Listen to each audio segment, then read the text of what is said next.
He was the most feared man in Chicago. A man who built his empire on power, silence, and decisions that changed lives in seconds. But one cold afternoon, that man froze. Because on the marble floor of his mansion, his wealthy little son was laughing beside a poor little girl, holding a broken doll she had pulled from the trash. That moment would uncover a secret. It would start a war inside his own home. And before it was over, someone would be forced to run into a storm with nothing but a child in their arms. If stories about love, sacrifice, and second chances mean something to you, take a moment to subscribe. You won't want to miss what happens next. This story begins with a man who had everything money could buy, and a mother who had nothing except her child. Elio Salvatore stood in the doorway of the playroom, his hand still resting on the frame as if something had stopped him mid-step. At 38, Elio was one of the most powerful businessmen in Chicago. Real estate, logistics, private investments. His name carried weight in boardrooms and fear in certain corners of the city. People didn't question him. They adjusted around him. But now, he wasn't thinking about contracts or deals. He was looking at the floor. His 3-year-old son, Theo, sat there in an expensive red sweater, pushing a sleek silver toy sports car across the marble. The car alone cost more than most families spent on groceries in a month. And sitting across from him was a little girl Elio had never seen before. She looked about 4 years old, thin, quiet, wearing a faded dress that had been washed so many times the color was almost gone. In her arms, she held a doll. The doll's arm had been glued back on. Its hair was uneven. Its tiny dress had been stitched by hand from scraps of blue fabric. But the girl held it like it was the most valuable thing in the world. Theo drove the Silva car around her, laughing. The girl smiled gently and whispered to the doll, as if introducing it to him. Elio stepped into the room slowly. "Who is she?" he asked. The head housekeeper, Maggie, who had been organizing toys nearby, straightened immediately. "Sir, that's Bea," she said carefully. "She's Jolene's daughter." "Jolene?" he repeated. "Your morning housekeeper. She's been working here almost 3 years." 3 years. Elio felt something tighten in his chest. 3 years this woman had walked through his house every day, cleaned his floors, cooked his meals, helped care for his son, and he didn't even know her last name. "Send her in," he said. A few minutes later, Jolene stepped into the playroom. She was young, maybe 27. Her uniform was clean but worn at the sleeves. Her hands looked rough from cleaning chemicals. There were dark circles under her eyes she hadn't been able to hide. But what stood out most was the way she held herself. Straight, quiet, careful. The posture of someone who had learned to take up as little space as possible. "Mr. Salvatore," she said softly. "How long have you worked here?" he asked. "Almost 3 years, sir. Since before Theo was born." He nodded slowly. "And your daughter?" Jolene hesitated. "I started bringing her 8 months ago," she said. "The neighbor who used to watch her passed away. I didn't have anyone else." She didn't beg. She didn't apologize. She simply stated the truth. Elio glanced toward the children again. Theo had abandoned the expensive car. He was now sitting beside Bea, touching the doll's face. "Why is it broken?" the boy asked. Jolene stiffened. But Bea answered before her mother could speak. "Rosie's not broken," she said proudly. "She was just tired." Theo blinked. "Tired?" Bea nodded. "Mommy says when something doesn't get love for a long time, the outside gets messed up. But inside it's still good." The room went quiet. Elio felt those words land somewhere deep, somewhere he hadn't let anyone reach in years. He walked over and crouched down, something he almost never did. "Can I see Rosie?" he asked. Bea looked at her mother first. Jolene gave a small nod. The girl handed the doll over carefully. Elio turned it in his hands. The arm had been glued back with patience. The dress was hand-sewn from old fabric. The stitching was uneven, but strong. "Who fixed her?" he asked. "My mommy," Bea said proudly. "She found Rosie in the trash behind our building. Mommy said everybody deserves to be loved one more time." Elio looked up at Jolene. She looked embarrassed, almost ashamed. "I did what I could," she said quietly. "She wanted a doll. I couldn't afford one." There was no self-pity in her voice, just truth. Elio stood slowly. "How many hours do you work?" he asked. 5 in the morning to 7 at night, she replied. 6 days a week? Yes, sir. 84 hours. He did the math automatically. And your day off? Jolene gave a small tired smile. Laundry. Cooking for the week. And I take Bea to a free clinic.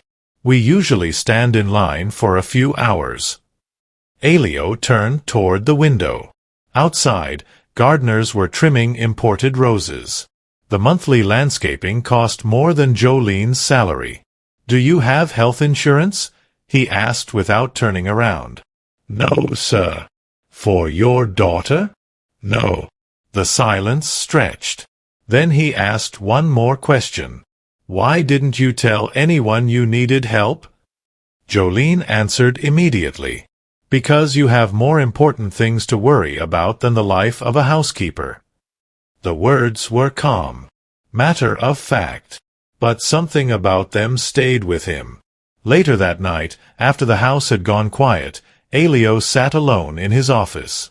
The image wouldn't leave his mind. A silver toy car, and a broken doll. 2 children, 2 worlds, side by side on his floor. He picked up his phone. "Gianni," he said when his right-hand man answered, "I need you to look into someone." There was a pause. "Who?" Elio looked out at the dark city lights. "Jolene," he said. "I want to know everything about her." And by morning, he would discover a past that would change everything. By 10 the next morning, a thick folder sat on Elio's desk. Gianni stood across from him, arms folded. His expression serious in the quiet way it always was when the news wasn't good. "Her full name is Jolene Marie Whitfield," he began. 27. Born in a small town in West Virginia. Elio opened the file. The first thing he saw wasn't paperwork. It was a hospital photo. Bruising along a woman's jaw. A swollen eye. A burn mark wrapped around the wrist like a bracelet no one would ever choose. His jaw tightened. "She married at 22, Gianni continued. "Husband's name is Wade Buckley. Prior arrests for assault. Suspected drug activity. Never served real time." Elio flipped the page. Police reports. 3 emergency calls. Domestic disturbance. Domestic disturbance. Domestic disturbance. All 3 charges later withdrawn. Last hospital visit was for broken ribs and a second-degree burn, Gianni said quietly. She left him when the child was about 1 year old. Took $3,000 from the house and disappeared. Elio's eyes moved slowly across the words. No support. No family listed. No stable employment history. She came to Chicago under a different name, Gianni added. Been working non-stop since. Cheap apartments. No insurance. No assistance programs. She's been keeping her head down. Elio leaned back in his chair.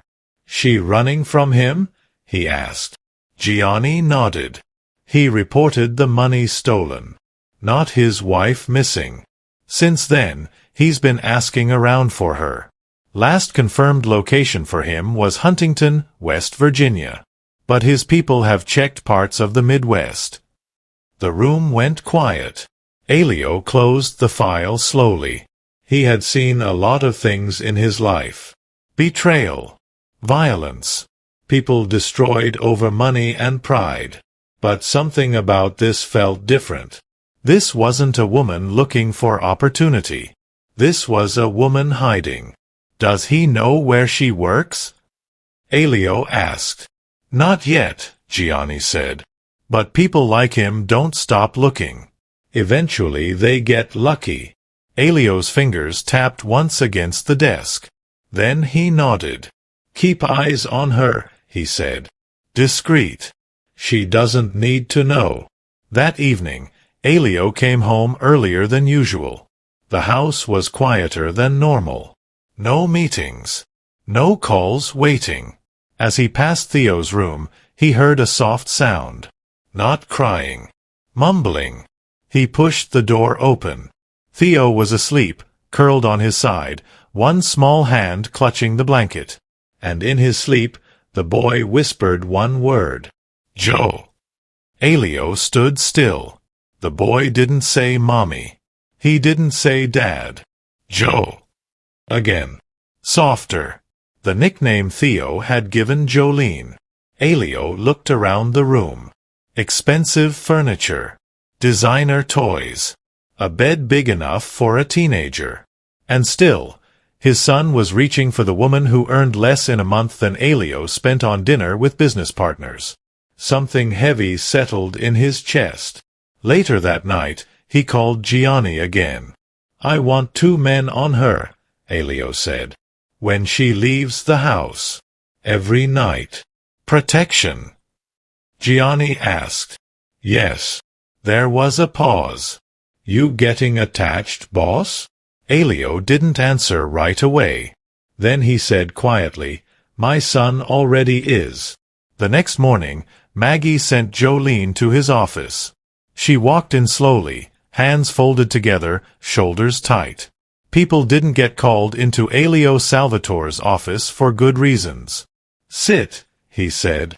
She sat, back straight, eyes alert but calm. Elio studied her for a moment. There was fear there. But there was also something else. Strength. I'm going to be direct, he said. Starting this month, your salary will be $4,000. Her eyes blinked once. Your hours will be reduced. 8-hour shifts. Full health insurance for you and your daughter.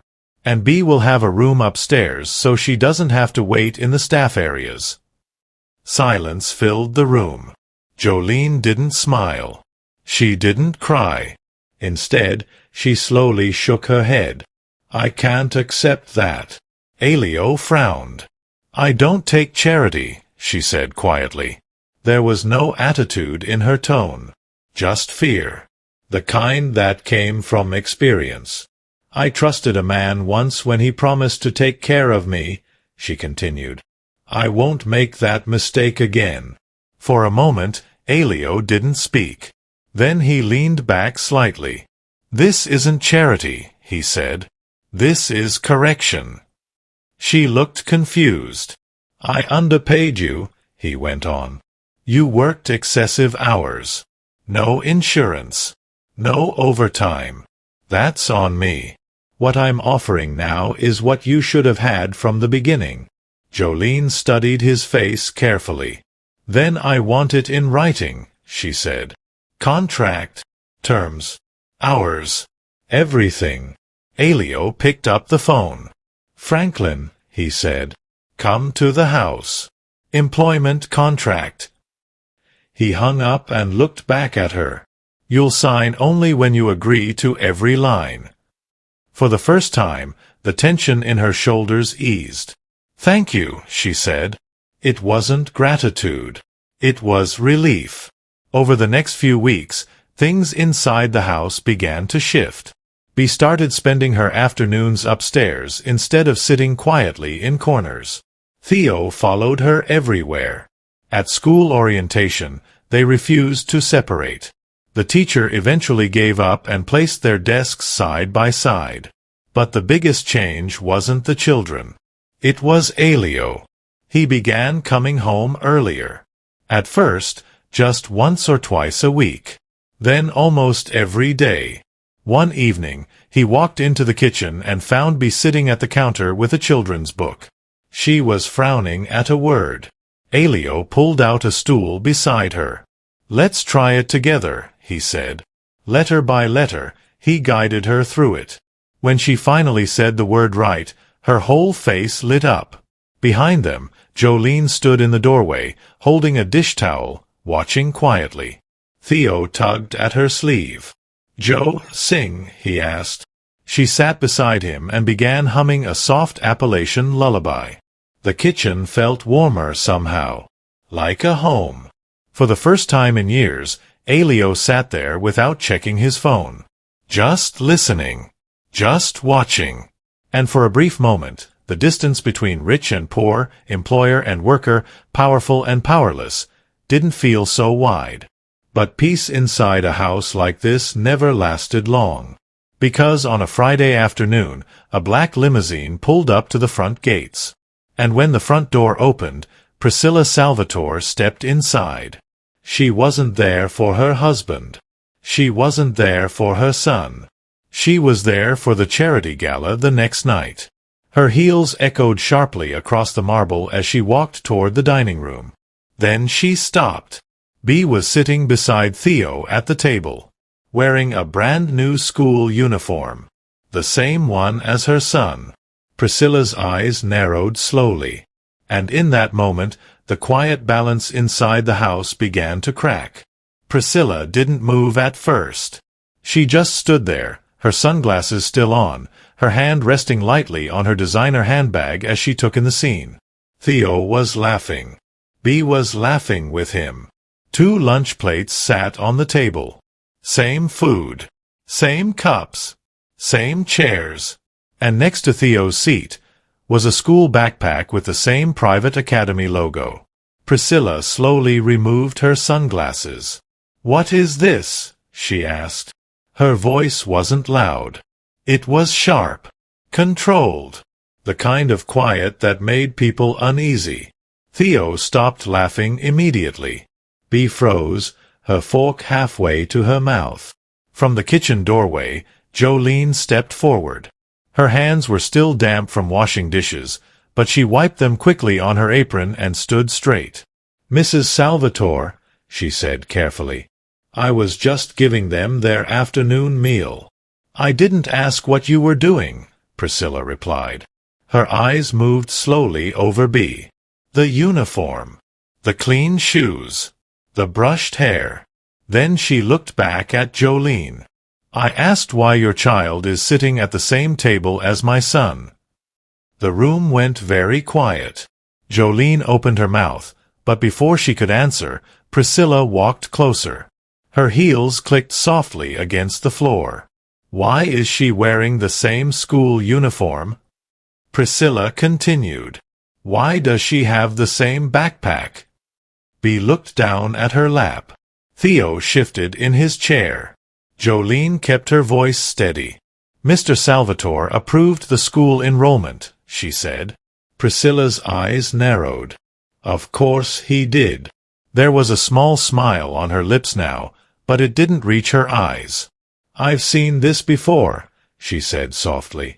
"Poor girl comes in, works hard, keeps her head down. Then slowly, she gets comfortable." Jolene didn't react. She had learned long ago that reacting only made things worse. Priscilla stepped closer. "New hours. Higher salary. Private school for your daughter," she said. "That's quite a climb." The words weren't loud, but they cut. "I'm just doing my job," Jolene replied. Priscilla laughed quietly. "Oh, I'm sure you are." Her gaze moved over Jolene slowly. "I know women like you," she continued. "No support, no family, no options. You see a rich house, a powerful man, and suddenly your child is the same as his." Theo looked between them, confused. Bea's small fingers tightened around the edge of the table. Jolene's face stayed calm, but her hands gripped her apron a little tighter.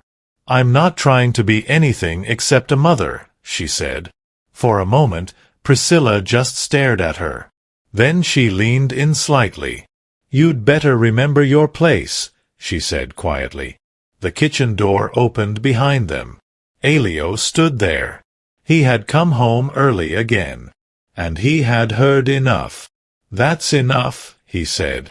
His voice wasn't raised. But the air in the room shifted instantly.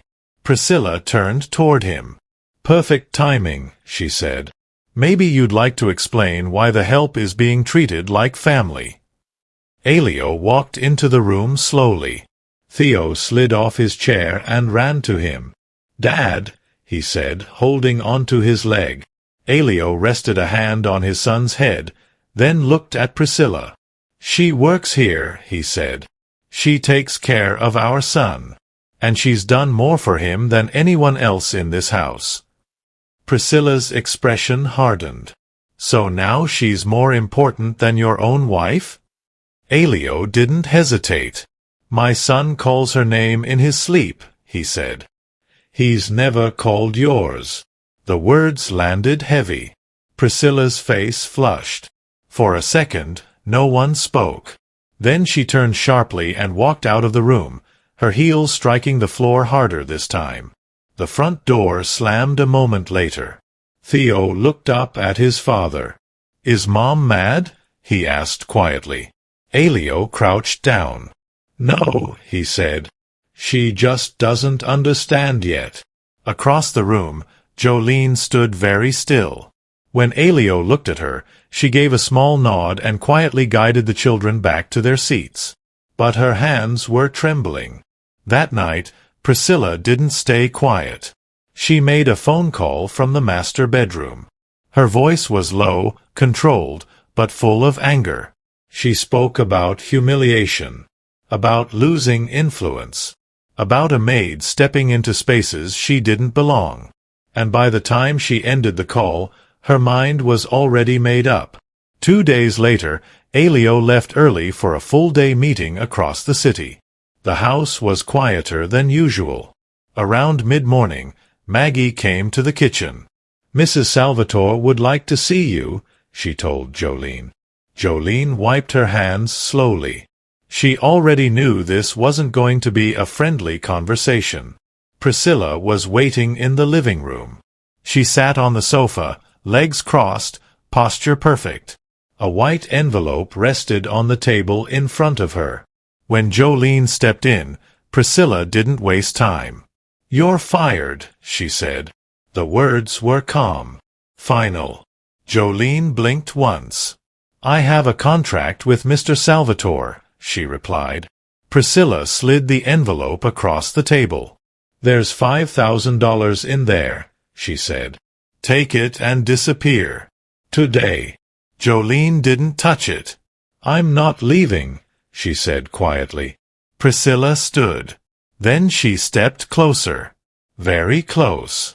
Her voice dropped to a whisper. "I know your real name is Jolene Whitfield," she said. The color drained from Jolene's face. "I know you ran from West Virginia," Priscilla continued.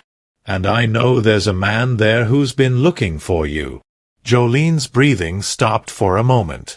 "If you're still in this house in 10 minutes, Priscilla said softly, "I'll call him, and I'll tell him exactly where you are." For 3 seconds, Jolene didn't move. Then survival took over. She turned and ran. Up the back stairs. Into the small room where Bea was drawing. "Sweetheart," she said, her voice shaking despite her effort to keep it calm. "We have to go right now. Grab Rosie." Bea didn't ask questions. She picked up the doll and took her mother's hand. They left through the staff exit. Outside, Chicago was pouring rain. Cold, heavy, relentless. Within seconds, Jolene's uniform was soaked. Bea shivered, holding Rosie under her coat. They walked fast. Then faster. Then they disappeared into the gray streets, just another poor mother and child swallowed by the city. Back inside the mansion, the envelope of cash sat untouched on the table. And hours later, when Elio returned home, The first thing he heard wasn't silence. It was Theo crying, "Joe, B." The sound echoed through the house. Elio took the stairs 2 at a time. Maggie stood outside the bedroom, her face pale. "She's gone," she said. Elio didn't speak. He just looked at her. And Maggie swallowed. Mrs. Salvatore told her to leave this morning. Theo's cries filled the hallway behind them. Elio's jaw tightened slowly. Then he asked one quiet question. "What exactly did my wife say to her?" Maggie hesitated. In all her years working in the house, she had seen that look on Elio's face only a few times. It was the look he wore when someone had crossed a line they couldn't step back from. "She called Jolene into the living room," Maggie said carefully. "I didn't hear everything, but when I came back from dropping Theo at school, Jolene and B were gone. Their things were still upstairs. She didn't take anything." Theo's crying echoed from the bedroom behind them. "Joe, Joe." The sound was weaker now, tired and desperate. Elio walked past Maggie and into the room. Theo sat on the bed, his face red, his small hands gripping the blanket. When he saw his father, he shook his head. "She didn't say bye," he whispered. "B didn't say bye." Elio sat beside him. For a moment, he didn't know what to say. Then he pulled his son into his arms. "They didn't leave because they wanted to," he said quietly. Theo buried his face against him and cried harder. Outside the room, Maggie stood frozen. Because she had worked for this family for 20 years. And she had never seen Elio Salvatore hold anyone like that. That night, after Theo finally fell asleep from exhaustion, Elio went downstairs to his office. He didn't go to the master bedroom. He didn't speak to Priscilla.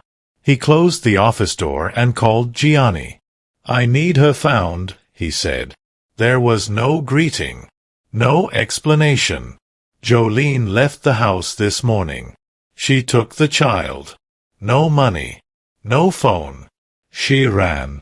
Gianni was silent for a second. "In this weather?" "It's been raining all day," Elio said. "She's been out there for hours." "I'll start pulling traffic cameras," Gianni replied. "Bus stations, shelters, clinics." Elio's voice dropped. "And Gianni, move fast." The line went quiet. Then Gianni said something he rarely asked. "Is this business or personal?" Elio looked at the dark window. "At this point," he said, "there's no difference." The search began immediately. Cameras, transit records, street footage. Every hour that passed made the situation worse. Because the temperature was dropping. And Jolene had left with nothing but the clothes she was wearing. At midnight, the house was silent. Too silent. Elio walked upstairs to check on Theo. The boy was asleep now, but even in his sleep, his face looked tense. His small hand still held onto the sleeve of the sweater he had been wearing earlier. Like he was afraid someone else might disappear. Elio stood there longer than he meant to. Then he went back downstairs. At 1:47 a.m., his phone rang. He answered before the first ring finished. "We found them," Gianni said. Elio didn't ask how. "Where?" "South Side. Near Ashland and 63rd. An abandoned church. Cameras picked them walking that way around 5 in the evening. My guys just confirmed they're inside." Elio grabbed his jacket without another word. The rain hadn't stopped. The black SUV cut through the wet streets, moving fast through neighborhoods where the lights were dim and the buildings looked tired. The city looked different down here. Rougher.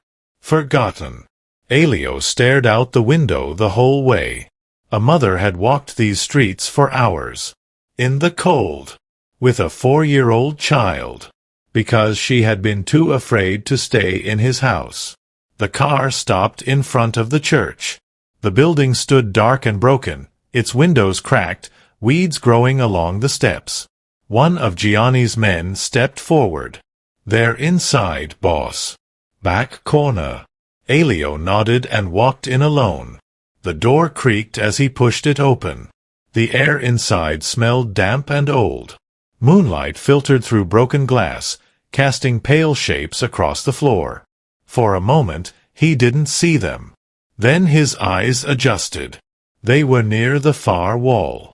Jolene sat on the floor, her back against the stone, her uniform still wet, her hair clinging to her face. Bee was curled in her arms, wrapped tightly against her chest. The child was shivering. Even from across the room, Elio could see it. He walked slowly toward them. Jolene looked up. For a second, her eyes were wild. The eyes of someone who had been running too long. Then she recognized him. She didn't speak. She just held Bee tighter. Elio crouched down in front of them. Bee's face was flushed. Too flushed. He placed the back of his hand against her forehead. The heat hit him immediately. Fever. "Hi."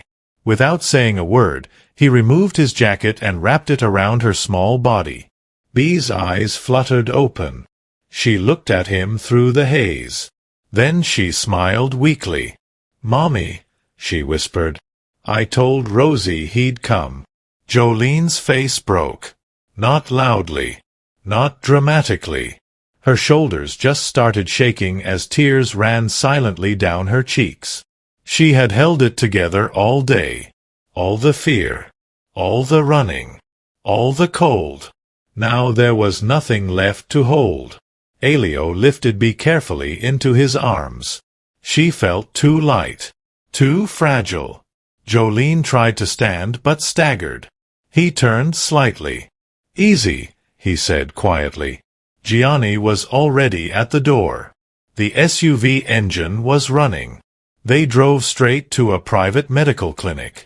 The doctor met them at the entrance. Within minutes, Bee was inside, being examined. Jolene sat in the waiting room, her hands locked together so tightly her knuckles were white. She was shaking now. Not from the rain. From everything catching up at once. Elio sat across from her. Neither of them spoke for a long time. Finally, her voice came out low. "Why did you come for us?" He looked at her. "You left because you were afraid," he said. "That makes it my responsibility." She shook her head. "I'm just an employee." Elio was quiet for a moment. Then he said something simple. "My son couldn't sleep tonight." Jolene looked up. "And neither could I." The doctor came out a few minutes later. "She's dehydrated and running a high fever," he said. "But we caught it in time. She'll be okay." Jolene closed her eyes. For the first time since morning, her body relaxed. Just a little. But outside the clinic, in the dark parking lot, Gianni stepped toward Elio. "There's something else," he said quietly. Elio looked at him. Gianni's voice lowered. "We picked up chatter while we were searching. A name came up. A pause. Wade Buckley." Elio's expression didn't change, but his eyes did. "He's in Chicago," Gianni said. And somewhere in the city, the past Jolene had been running from was already getting closer. For a long moment, Elio didn't speak. The rain tapped softly against the clinic windows behind them, the sound steady and distant, like the city breathing in the dark. "When did he arrive?" Elio asked. 3 days ago, Gianni said. "Cheap motel near the south side." He's been asking around clinics, shelters, places where someone like Jolene might show up. Elio's jaw tightened slightly. "He knows she's here," Gianni added. "Maybe not the address yet. But he's close." Elio looked through the glass doors toward the hallway where Jolene was sitting beside Bee's hospital bed. She was leaning forward, one hand resting on her daughter's arm, whispering something softly. Her shoulders were still tense. like she was waiting for something else to go wrong. She doesn't know he's here, does she? Elio asked. No. Keep it that way, Elio said. Increase security. Quietly. Gianni nodded. 2 men on her at all times? 4, Elio replied. There was no hesitation in his voice. The next morning, B was discharged. The fever had broken. Her small face looked pale but calmer, her fingers still wrapped around Rosie like the doll was part of her. Instead of returning to the apartment Jolene had been renting, Elio brought them back to the mansion. Jolene stood in the entryway for a moment, unsure. I don't want to cause more problems, she said quietly. Elio looked at her. You didn't cause any of this. She hesitated. Mrs. Salvatore isn't here, he said simply. That was enough. The days that followed settled into a careful routine. B returned to school beside Theo. The 2 of them walked in together every morning, their hands almost always linked, as if separating again wasn't an option anymore. At home, Maggie stayed close. And outside the gates, security had doubled. Jolene noticed the extra cars, the unfamiliar faces, the way someone always seemed nearby when she left for errands. One evening, she approached Elio in the kitchen. You're protecting us, she said.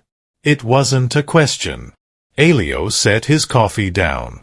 There's someone in the city who might try to find you, he said. Her face went pale. Wade? She whispered. Elio nodded. For a moment, she didn't move. Then she sat down slowly. I knew he wouldn't stop, she said quietly. There was no panic in her voice. Just exhaustion. I ran 4 years, she continued. Changed names. Changed cities. Kept be quiet everywhere we went. She looked up. I thought if I worked hard enough, stayed invisible enough, he'd forget about us. Elio didn't say anything. Because he knew men like Wade didn't forget. Will he find us? She asked. No, Elio said. The answer came fast. Firm. And for the first time since he'd met her, she didn't question him. Because she could see something in his eyes. Certainty. A week passed. Then another. The house slowly felt warmer again. One evening, Elio came home early and found the kitchen lights still on. B was sitting at the counter, coloring carefully inside the lines of a picture. Theo sat beside her, watching like it was the most important thing in the world. Jolene stood at the stove. There was music playing softly from her phone. Something old. Something simple. For a moment, Elio stayed in the doorway, watching. This was a sound the house hadn't known before. Laughter without tension. Movement without fear. Jolene turned and noticed him. You're home early, she said. Meeting cancelled, he replied. B held up her paper. Look, she said proudly. It was a drawing. 4 figures holding hands. 2 small. 2 tall. Elio studied it. Who's that? He asked. B pointed one by one. That's me. That's Theo. That's Mommy.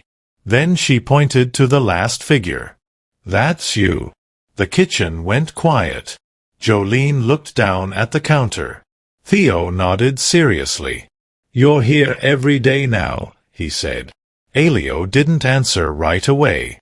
Because something about that simple drawing hit harder than any conversation he'd had in years. That night, after the children were asleep, he stood outside on the patio. The city lights stretched across the distance. Gianni stepped out to join him. We picked up more movement, he said quietly. Elio didn't turn. Wade. Yeah. He's getting desperate. Been asking questions near Jolene's old neighborhood. Someone saw him talking to a private investigator. Elio's voice stayed calm. Keep watching. Gianni hesitated. Then he said something carefully. You're getting close to them. Elio finally looked at him. They already lost everything once, he said. I'm not letting it happen again. 2 nights later, Jolene insisted on going back to her old apartment. I need to collect the rest of our things, she told him. There's some documents, clothes, B's baby photos. Security followed at a distance. The building was old. The hallway dim. One of the overhead lights flickered. Jolene unlocked the door while Bee stood close beside her, Rosie tucked under her arm. Inside, everything looked the same. Small. Simple. Temporary. Like a place built for someone who never planned to stay. She moved quickly, packing essentials into a bag. Bee sat on the edge of the bed, watching quietly. Then suddenly, footsteps echoed in the hallway outside. Heavy. Slow. Jolene froze. The sound stopped right outside the door. The handle moved. And before she could react, the door swung open. A man stood there. Unshaven. Thin. Eyes dark and familiar. The smell of alcohol and old smoke drifted into the room. For a second, no one spoke. Then Wade Buckley smiled. Took me a while, he said. Bee clutched Rosie tightly. Jolene stepped in front of her daughter. And in the hallway behind him, the security team was still 1 floor below. Jolene didn't move. Her body went still in the way it had learned to do years ago. When running wasn't possible. When fighting would only make things worse. She stepped back slowly, her arm reaching behind her without looking, her hand finding Bee's shoulder. Bee pressed close to her, Rosie held tight against her chest. Wade leaned against the doorframe like he had all the time in the world. You really thought you could just disappear, he said. His voice was calm, almost casual. That was always the worst part. Jolene kept her voice steady.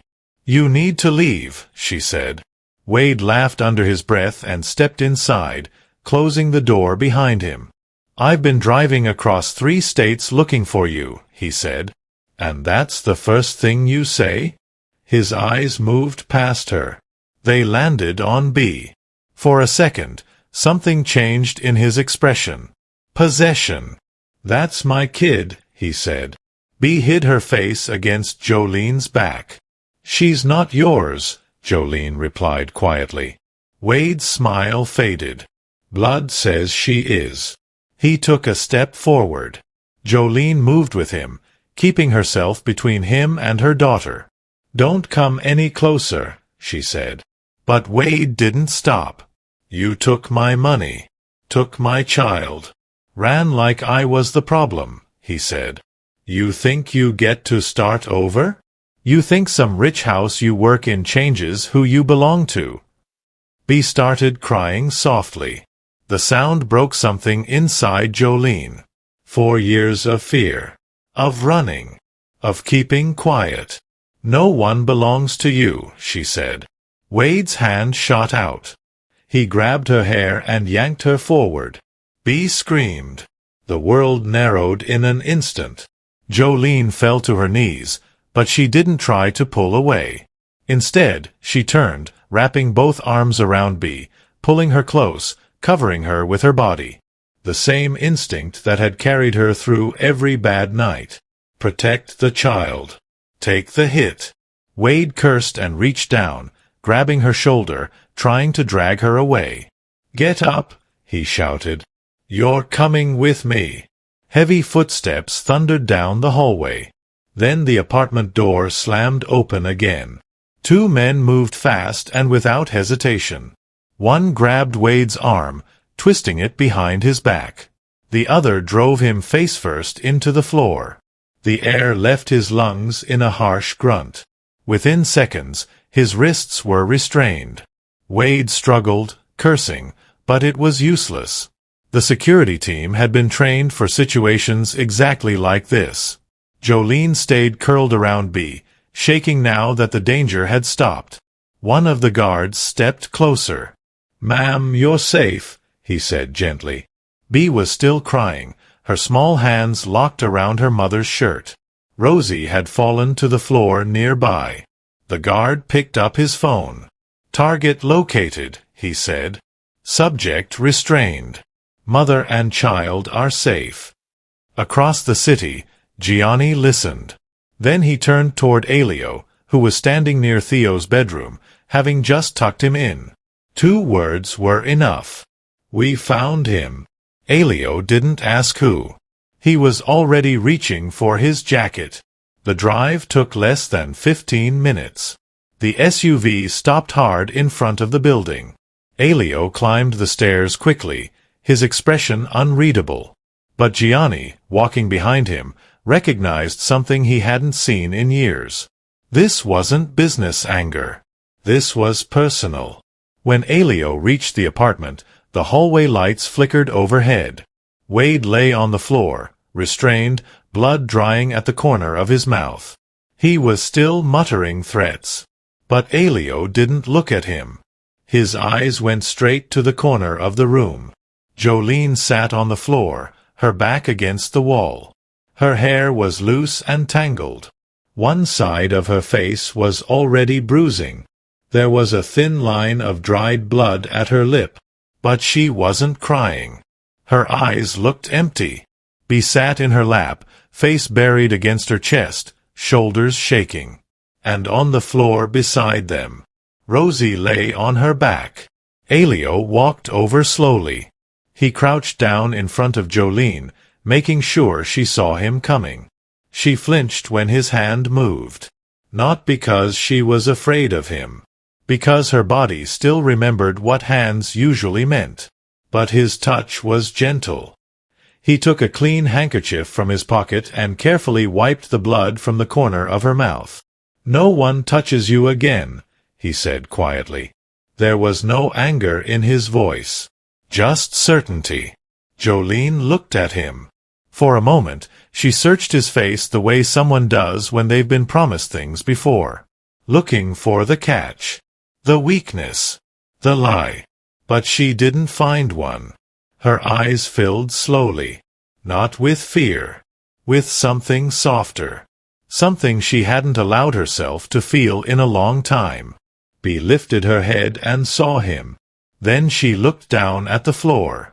"Rosie fell," she whispered. Elio reached over and picked up the doll. He brushed the dust gently from its dress and placed it back in her hands. "Tell Rosie it's okay," he said. "I'm here."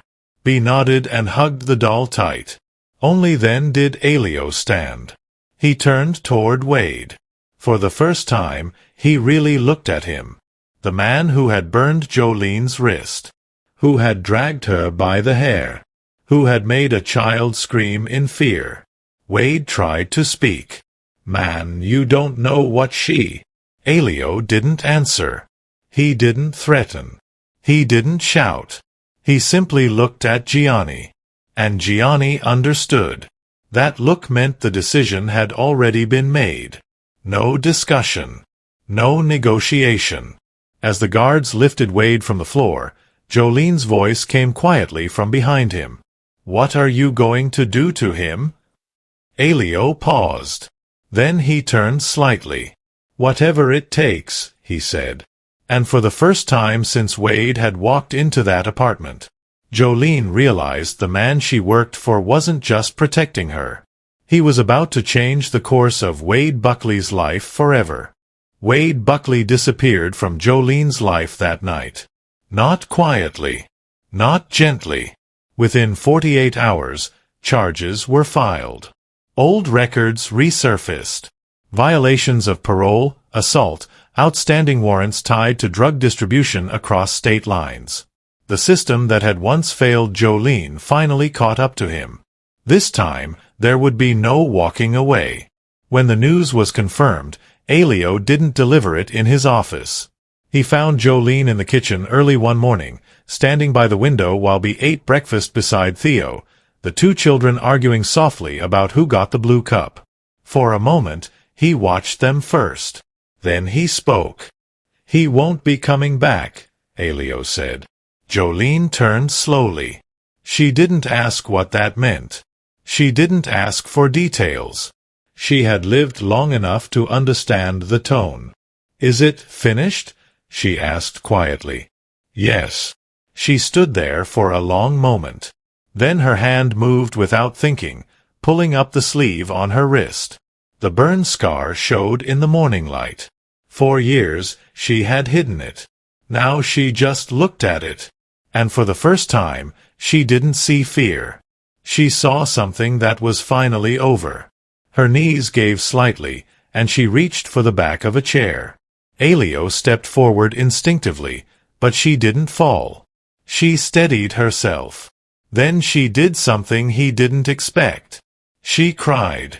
Not the quiet, controlled tears she used when things were hard. These were deeper. The kind that come when your body finally understands the danger is gone. Bea looked up from the table. "Mommy." Jolene wiped her face and smiled through the tears. "It's okay, baby," she said. "Mommy's just breathing again." Life didn't change overnight, but it began to soften. Jolene and Bea stayed at the mansion, not as temporary guests, but as part of a routine that slowly felt natural. Bea and Theo walked into school together every morning, their backpacks bumping as they argued about cartoons and spelling words. In the afternoons, Jolene started studying for her GED. At first, she was nervous, sitting at the kitchen table after dinner with textbooks open, pencil in hand like she wasn't sure she belonged there. One evening, she sighed and closed the book. "I'm too old for this," she said. From across the table, Elio looked up from his laptop. "You're 27, he said. She gave a small smile.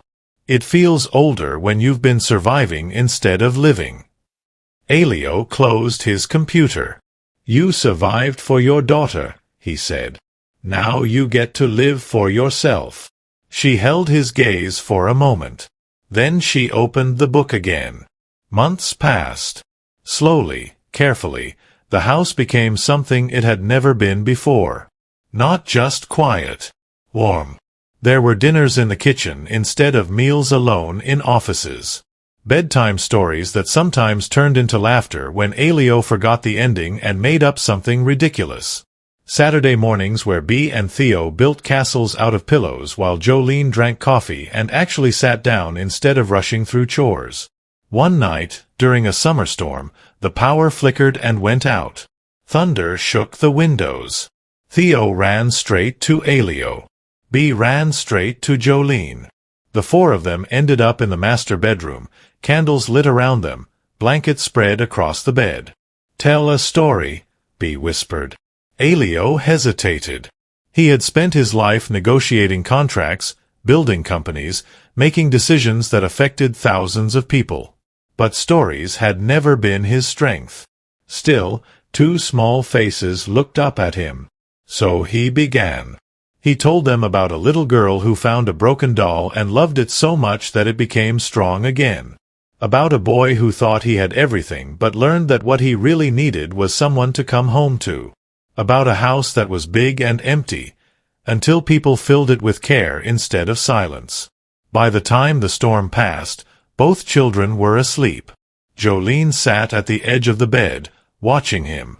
"You're a good father," she said quietly. Elio looked down at the children.